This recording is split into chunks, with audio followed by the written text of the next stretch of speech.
You talking about football? Yeah, Powell, NFC North. Now let's talk football. Welcome back, everybody. This is Headed North, an NFC North podcast, and I am your host, D-Tron. This week on the slate, we are talking Jeff Okudah. He is no longer a member of the Lions. We'll talk about where he went. We're also going to be discussing a veteran wide receiver pickup from the Minnesota Vikings and potentially some cheap options that they might have to sort of shore up that defense here in the next couple of weeks. Of course, going to talk about the Bears and the Packers as well. We're also going to cover a story by Chad Reuter. He is a draft analyst over at NFL.com. He wrote up a story for this draft, and he listed out who he believes are the ideal top 2 picks for each team's draft position.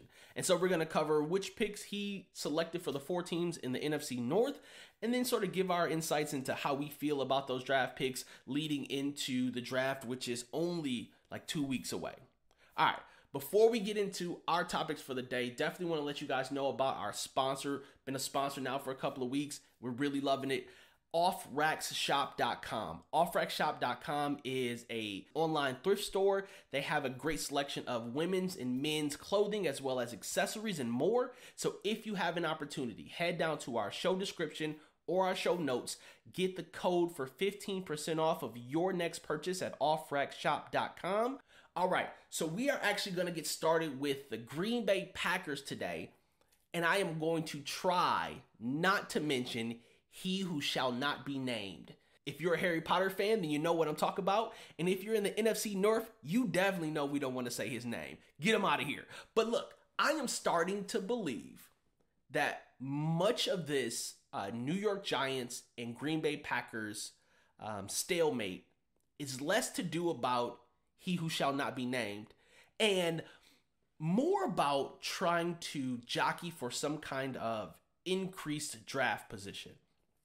I think that the Jets are hoping to stalemate through the draft so that they don't have to give up the 13th overall pick, and they can then pitch something else as capital, because I think they want to utilize that pick. And I don't see Green Bay giving up Aaron Rodgers without getting something that is commensurable to getting them a quality top 20 draft pick for this year, because they got to get some weapons for Jordan Love. So I think the stalemate that's being created has a lot more to do with trying to hold off on giving up that draft pick for this year, which is less about Rodgers. I did it. Man, I said his name.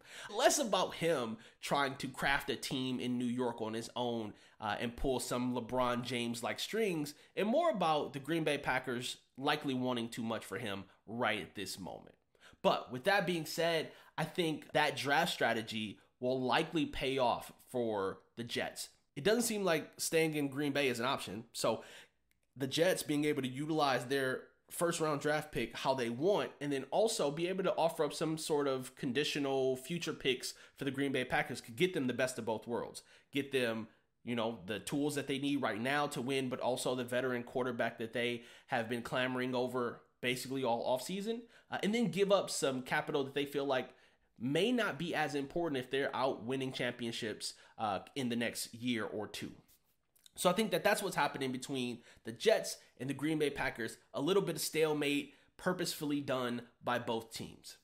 I did mention the story written up on NFL.com by Chad Reuter. Sorry, I think I might have called him Chris Reuter earlier in the show. If I did, my bad, Chad. So Chad wrote up the top 2 selections that he thinks should go in the draft for each team. And for the Green Bay Packers, he said that first round 15th pick, and this is again assuming that they don't get additional picks. The 15th overall pick, they should take Dalton Kincaid, the tight end out of Utah. Tight end is definitely a position that Green Bay is lacking. We talked about this sort of at length about them losing Tunyon and needing someone who can block and catch out of that position to give some more weapons to Jordan Love. They really do need a presence down in the red zone for someone who is big-bodied. So if they aren't going to go and get a large receiver to help them out, definitely a pass-catching tight end is going to be right at the top of that list. So I can see Dalton Kincaid being a really good selection for them at 15. Chad also wrote in the second round, the number 45 overall pick, to go with Brian Branch, who is a safety out of Alabama. Now, I don't know much about Brian Branch, but I do know that the secondary for Green Bay is in a decent spot. They do have some quality D-backs, but they don't have a bunch of depth. So adding someone, which we'll have to do some research on Brian Branch to see if that's a good pickup, but I'm assuming that if Chad's got him going second round, 45th overall, in a draft that is pretty deep at the D-back and safety position, he's probably got some talent. So watching some film on him might give me a better sense, but I'll tell you, that's who he's got selected. As far as my selections for Green Bay, I think he's shooting in the right area. Definitely going with a tight end for all the reasons that I already listed, and then defensive back or another weapon for Jordan Love. So a big receiver is where I would go. The draft is deep in receiver, deep in defensive back. So there's going to be some value left out there for them to get. Again, I don't know much about Brian Branch and if that's a good pickup, but definitely the Dalton Kincaid is a solid move. Next, we are getting into the Vikings. The Vikings recently picked up Brandon Powell. So Brandon Powell, of course, a veteran wide receiver. He is now a member of the Vikings, which plays right into what we've been talking about with the Minnesota Vikings. They don't have a lot of cap space, so they can't go out and make a bunch of flashy moves. They can't go and sign people for this significant amount of time to make any real financial investments into anyone right now in the offseason. So going to pick up some bridges over troubled waters, if you want to look at it that way, is probably the best that the Vikings can do, and add some additional resources to that offense to draw some people away from Justin Jefferson. And certainly give Kirk somebody else to pass the ball to. Their wide receiver core, with the exception of Justin Jefferson, is just okay. And so adding Brandon Powell is definitely going to provide them a veteran receiver who they can count on to make plays. Now, of course, the Vikings, again, are strapped for cash, but they do still need to shore up some spots on that defense. There's some holes created by veterans leaving and other players just wanting to opt out of the Vikings setup that they want to go and potentially plug. Now, with that being said, not having capital doesn't really provide you a whole lot of options, but there are a couple of players in the top 100 free agency that's still left out there. You've got Marcus Peters out of Baltimore is still available, I believe. You've got Ronald Darby out of Denver. Don't know what he's going to do. You've got Shaquille Griffin out of Seattle, and then Jadeveon Clowney, which, depending on who you ask, could be a valuable pickup or could be a value pickup. He's someone who's had some troubles in the league and hasn't necessarily put up crazy numbers. So getting him could be a value bet that the Vikings could make to try to shore up their defensive line without having to spend a whole bunch of capital to do it. So those are individuals that I think are still on the market. I think most of them are on the market. If they're not, don't judge me. I think picking up, a defensive back and a lineman will certainly help to shore up the Vikings defense. Again, in the absence of having the money to go out and go and get some of these top end players. Now, going back to Chad Reuter's draft analysis for the Vikings, he's got them taking in round 1 the number 23 overall pick, Will Levis. Whoa. So, I don't know about this one, Chad. Look, I don't think Will Levis is going to be around at 23. I think Will Levis is going to be off the board by 15, 16. I don't think he's going to make it down to 23 for the Vikings to be able to get him, but I like what Chad is suggesting here. Kirk only got 1 season left on his contract, so we need a backup plan. And if you got a guy who you don't think is necessarily ready to start today, but certainly someone who could be ready for you in a year, Will Levis would be that guy. If you get him, he's like the comparisons I think they make to him is like Josh Allen. If you can get someone like that to be able to sit a year, collect from someone who is a solid starting quarterback like Kirk Cousins, you might actually be creating the quarterback of the future for your organization. But again, I don't think Will Levis is going to be available at 23. I think he's going to be off the board. Yeah, I don't see it happen, honestly. And then the next pick that they have isn't until the 3rd round. It's the 87th pick. And he's got them taking, what's his name? Kytrell. My fault if I messed your name up. Kytrell Clark. And he is a cornerback out of Louisville. So again, focusing on the secondary, that is a pick that you can make and add some depth and some youth to a defensive backfield that was bad last year, that was aging, and now has gaps. You do have Murphy, who they brought in, and that signing out of Arizona is going to be really good for the defensive secondary for the Minnesota Vikings. So that is a plus. But if you go and get Kytrell Clark, which, again, similar to Brian Branch, I don't know much about Kytrell. I didn't watch too many Louisville games, so I can't give you an in-depth analysis of what he's good at because I don't know.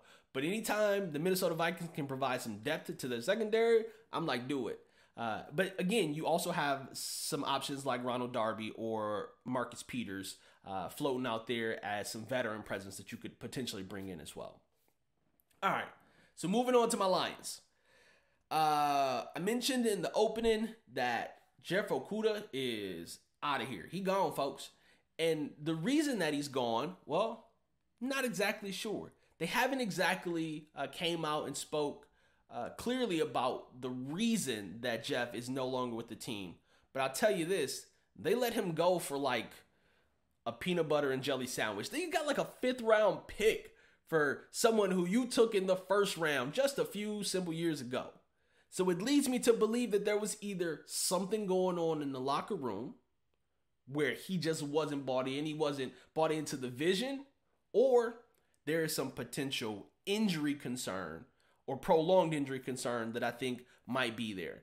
So they shipped Jeff Okudah to Atlanta Falcons, who, I mean, that's a cool landing spot. Atlanta's a really nice town, but I just think that for someone that you spent that kind of investment on so far up in the draft, for him to no longer be on your team a couple of years after that is kind of disheartening, which leads me into the selections that Chad Reuter has for the Detroit Lions. So he's got us taking Christian Gonzalez, another cornerback, at number 6. I don't know how I feel about drafting another cornerback this high up in the draft when we just shipped one off to Atlanta for a ham and cheese. Like, it just, I don't know. It doesn't sit right with me. Although, watching the tape, Christian Gonzalez is big. He's physical. He can jump like crazy. I mean, he's the kind of cornerback you want. He's the kind of cornerback can defend some of these larger presence that the Lions run up against, and unfortunately, we just don't have the height advantage to defend. I think he's got that. Does he have it to go number 6? Well, I mean, we did go and add some depth at cornerback. But you know what? Why not? Like, the glaring holes, or not so glaring holes, however you want to look at it, for the Detroit Lions come on the defensive side of the ball, certainly, but more the defensive line, trying to find some complementary pieces to the defensive line to help out or provide some spark on the other side of the ball from Aiden Hutchinson, right? So that's where I would focus my attention if I were going if I were selecting that number 6 pick. I'm going with a defensive lineman. But again, Chad Reuter has us going and getting Christian Gonzalez. Now, remember, Chad wrote this today, like the 12th of April. So this is not a dated take on who they should get. This is very fresh for him. And so, I don't know, man. It's that would bother me, again, with us just sending away a first-round overall draft pick for a first-round draft pick for us, excuse me. And then the second pick that we have is also in the first round. It's the 18th pick. And Chad has the Lions selecting Kalijah Cansey, defensive tackle out of Pitt. Sure, I'm good with there. I got no problems. Got no problems with that. If someone like Jalen Carter happens to slide down to 18, I wouldn't be mad there either. Although there's a lot of talk about Jalen Carter heading to Seattle. Pete Carroll is good for giving folks second chances and really seeing people for who they are. And so I think that that's probably where he's going to land. But if he did slip, I'd take him. I mean, he's clearly talented, and his off the field stuff is potentially going to create this dip in his value. Although he was not even taking calls from teams outside the top 10. So that speaks to what him and his agent believe that he's going to be valued at here in the draft. But if he gets there, Jalen Carter would certainly be one that I would take. But in the absence of him, Clancy I call him Clancy. Cansey would be a solid pickup on the defensive line for the Lions. We also need a tight end, but Again, we can get that later on in the draft, and there are a lot of D-backs in the draft, so I don't know if we need to spend a top draft pick on Gonzalez when there are plenty of D-backs in this draft. I mean, heck, we can probably go and get Witherspoon out of Illinois, spend a top pick on a defensive lineman, or heck, Witherspoon might be available early in the second round because we got some picks there too. So I think we can add some depth at the defensive back position. We don't need to spend 6 on Gonzalez, but that is what Chad has the Lions selecting for 6 and for 18. And then for the Bears, not a whole lot on the home front for the Chicago Bears. They have been pretty quiet since making some really big splashes here in the offseason. So they've got a lot of additions to their team. They're going to have a lot to bring together as an organization. But what Chad Reuter has from the NFL.com analysis that he put out today, he's got them taking Jalen Carter at the number 9 spot. Now, I just mentioned Jalen Carter. Clearly, he is a very talented individual. Didn't have a great pro day. Had some things going on off the field. But honestly, if he's available at 9, absolutely the Bears take him. Because they don't really have a need at the 9 spot that they absolutely have to go and get. They shored up their defensive linebacker core. They could potentially shore up their defensive backs, but I don't think they're going to take a defensive back at 9 either unless we don't select Gonzalez. And then you could potentially see Gonzalez slip down to Chicago and they pick him up. I think the Bears have made quality moves on the offensive side of the ball already, and really their focus is going to be defense. And I think that's what the pick with, I think that's where he's going with that Jalen Carter pick at 9.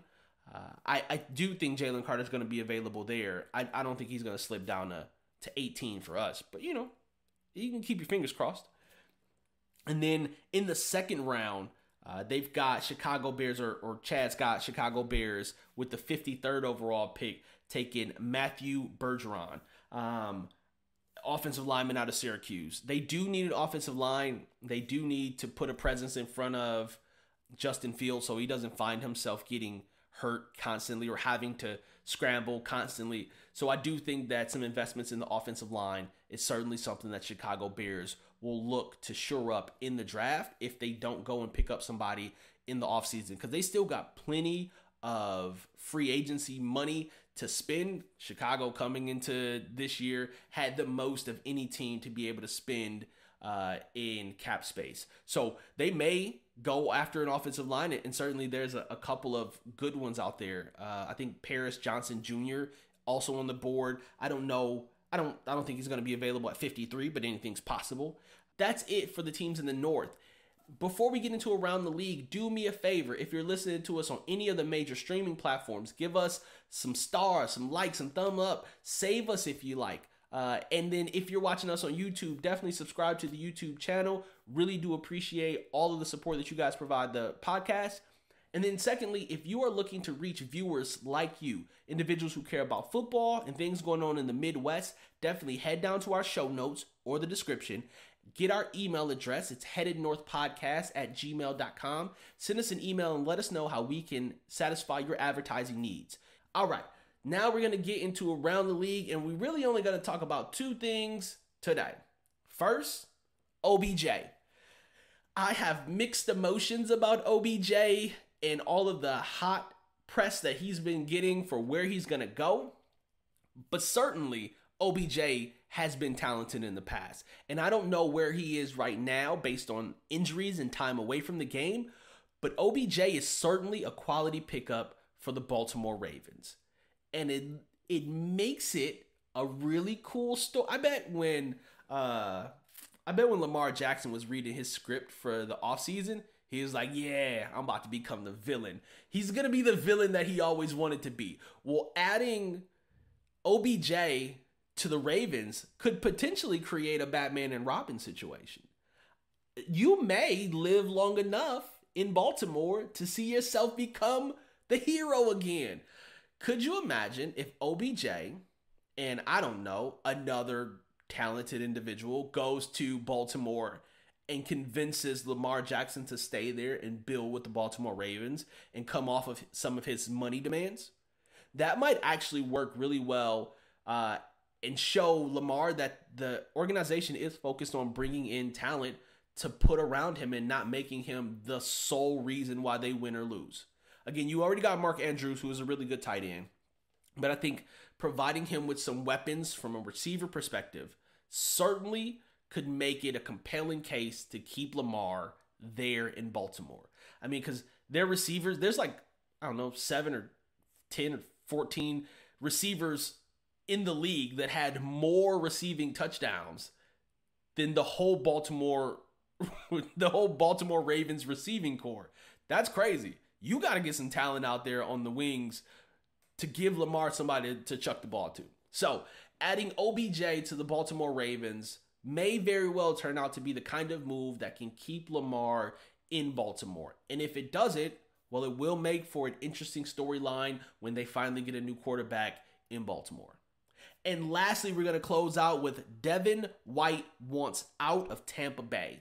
So Devin White, solid linebacker out of Tampa Bay. He gets to the quarterback. He rushes the quarterback a lot. And he gets a bunch of tackles. And he has for like 3 years straight.